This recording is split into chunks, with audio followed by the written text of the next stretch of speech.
Kenya muamuke asubuhi ati rais wa Kenya ati Rigathi Gachagua. Hiyo inawezekana kweli?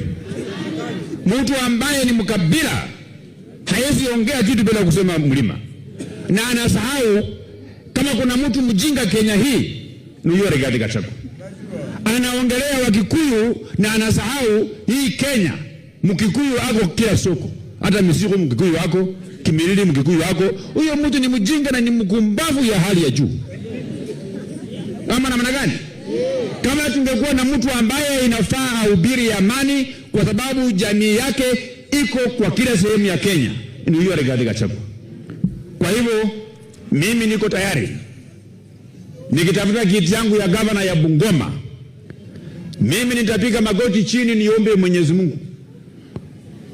Kama Rigathi Gachagua anataka kuwa rais wa nchi ya Kenya, mimi nitaomba Mungu barabara ya Rigathi Gachagua ikuwe nyeusi na ikuwe telezi, hii kiti ya rais aionee hivi sasa.